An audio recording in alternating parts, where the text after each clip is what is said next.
चलिए आज के इस विश्लेषण में बिना किसी देरी के सीधे उस एक डर का सामना करते हैं जो सच में पूरी मानवता की रातों की नींद उड़ा देता है। वो डर क्या है? भविष्य का डर, आने वाले कल की चिंता। हम अक्सर आने वाले कल की फिक्र में अपना आज और अपने मन का चैन सब कुछ खो देते हैं। बस एक ही सोच दिमाग में घूमती रहती है कि आखिर आगे क्या होने वाला है। कल क्या होगा, ये एक ऐसा सवाल है ना जो भीतर तक डरा देता है।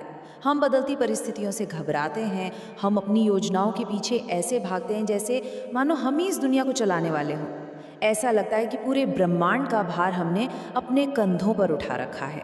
और इसमें हम सबसे बड़ी बात भूल जाते हैं कि समय तो हमेशा बदलता है, और सच पूछे तो हम इसके नियंत्रक बिल्कुल भी नहीं हैं। ये जो नियंत्रण का भ्रम है ना, यही हमारी सबसे बड़ी चिंता की असली जड़ है।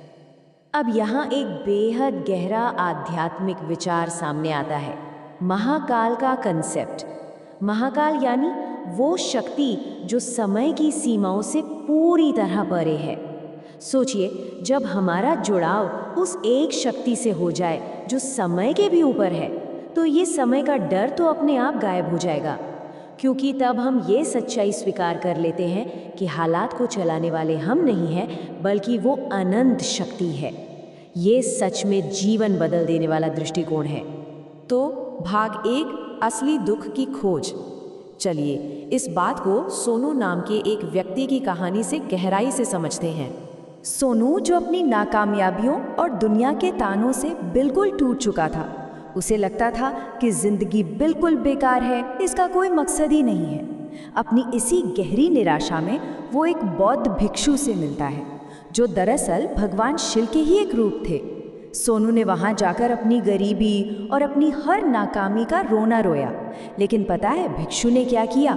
उन्होंने एक बड़ी ही रहस्यमयी मुस्कान के साथ उसकी सारी शिकायतों को खारिज कर दिया और कहा, जब जीवन में असली दुख आए तब लौट कर आना। भिक्षु के इस बात और समाज के उपहास से तिल मिलाकर सोनू के अंदर जैसे आग लग गई।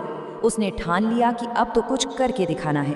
पिता से थोड़े पैसे लिए दिन रात एक कर दिया, और देखते ही देखते एक आलसी और निराश युवा से वो एक बेहद सफल व्यापारी बन गया।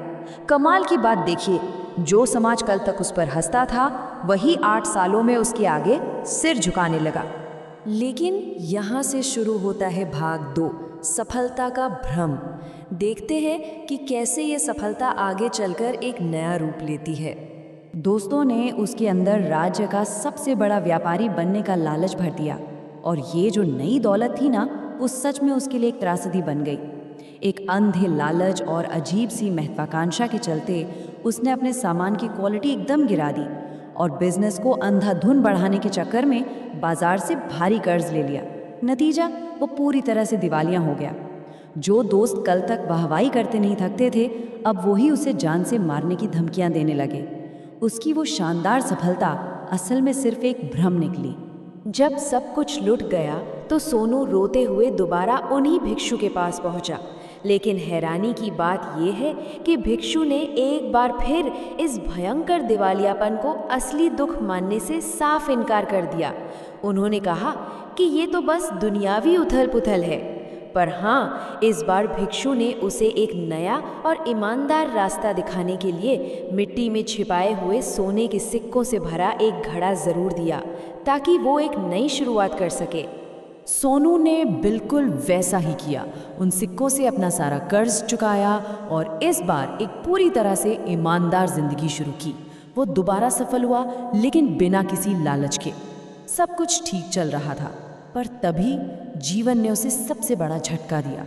उसके माता पिता की अचानक मृत्यु हो गई।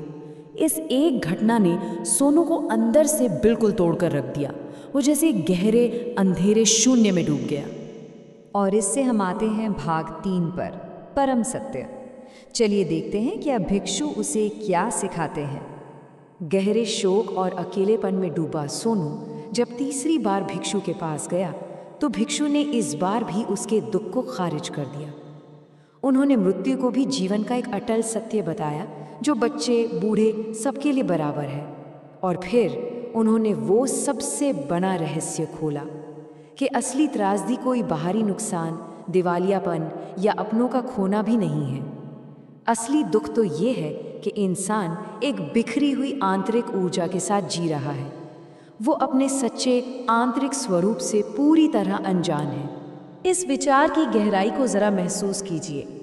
भिक्षु ने समझाया, असली दुख ये है कि हमें पता ही नहीं कि हम कौन हैं, क्या कर रहे हैं या कहाँ जा रहे हैं। जब इंसान खुद से पूरी तरह कटा हुआ हो और बिना किसी नियंत्रण वाले झरने की तरह बस अपनी इच्छाओं और वासनाओं में बहता चला जाए, तो असल में यही सबसे बड़ी और एकमात्र पीड़ा है। अपनी ही चेतना से अनजान होना, यही वो असली दुख है जिसे हम सारी उम्र बिल्कुल नहीं समझ पाते। ये नई जागृति हमें श्मशान वैराग्य के दर्शन की तरफ ले जाती है। देखिए, श्मशान हमें बार बार याद दिलाता है कि इस संसार में कुछ भी स्थायी नहीं है। अंत में ये शरीर भी सिर्फ राख ही बन जाना है। और सोचने वाली बात है, जब सब कुछ राख ही होना है तो ये दुनियावी अहंकार, ये फालतू का डर, क्या ये सब बिल्कुल बेमानी नहीं हो जाते? लेकिन ध्यान दीजिए, ये वैराग्य दुनिया छोड़कर भागना नहीं सिखाता, बल्कि मोह माया में खोए बिना हिम्मत से दुनिया का सामना करना सिखाता है। इसलिए अब बढ़ते हैं भागचार की तरफ, समय के प्रति समर्पण, जीवन को देखने का एक बिल्कुल नया नजरिया। यहाँ एक बहुत ही कमाल का विचार सामने आता है, जिसे हम लोग रोते रोते बुरा वक्त कहते हैं ना, वो दरअसल परमात्मा की दी हुई एक बड़ी ही सख्त ट्रेनिंग है। बिल्कुल वैसे ही जैसे आग में तपकर सोना और भी निखर जाता है। ये मुश्किलें, ये रुकावटें हमारी आत्मा को शुद्ध करती हैं, हमारे भीतर की नींव को इतना मजबूत बनाती हैं कि कल को हम उन बड़ी जिम्मेदारियों और बड़े अवसरों को संभाल सकें जिनके हम शायद आज बिल्कुल लायक नहीं हैं। तो सवाल यह है कि अब किया क्या जाए? अपनी चेतना को समेटने और सच्ची आंतरिक शांति पाने के लिए यहाँ कुछ बहुत ही स्पष्ट कदम बताए गए हैं। पहला, अपनी इस बिखरी हुई ऊर्जा को एक जगह इकट्ठा करना। दूसरा, अपनी इच्छाओं के आगे घुटने टेकने की बजाय उन पर नियंत्रण पाना। तीसरा, ध्यान का अभ्यास करना। और आखिरी, सबसे ज़रूरी, अपना आज पूरी तरह से ईश्वर को समर्पित कर देना। जीवन के इन टुकड़ों को जोड़कर एक दिशा में लगाना ही सच्चे ज्ञान का पहला कदम है। इस पूरी चर्चा का सबसे बड़ा निष्कर्ष क्या निकला? यही कि इन घड़ी की सुइयों के आगे पीछे भागना छोड़ देना चाहिए।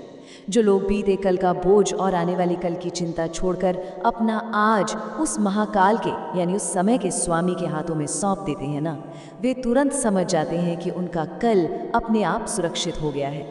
समर्पण का मतलब हारना नहीं है, इसका मतलब है अपने जीवन की डोर को उस एक अनंत और सर्वशक्तिमान शक्ति के हाथों में थमाना। और इस एक आखिरी बहुत ही गहरे और शक्तिशाली सवाल के साथ हम आज के इस विश्लेषण को यहीं विराम देते हैं।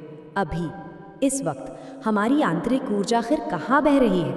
क्या जीवन की इतनी कीमती ऊर्जा बेकार की दुनियावी चिंताओं में बहकर बर्बाद हो रही है, या फिर उसे एक गहरी समझ और शांति की तरफ मोड़ा जा रहा है? इस पर ज़रूर विचार किया जाना चाहिए, क्योंकि खुद को सच में जानना ही दुनिया के हर दुख का एकमात्र और सबसे सटीक समाधान है।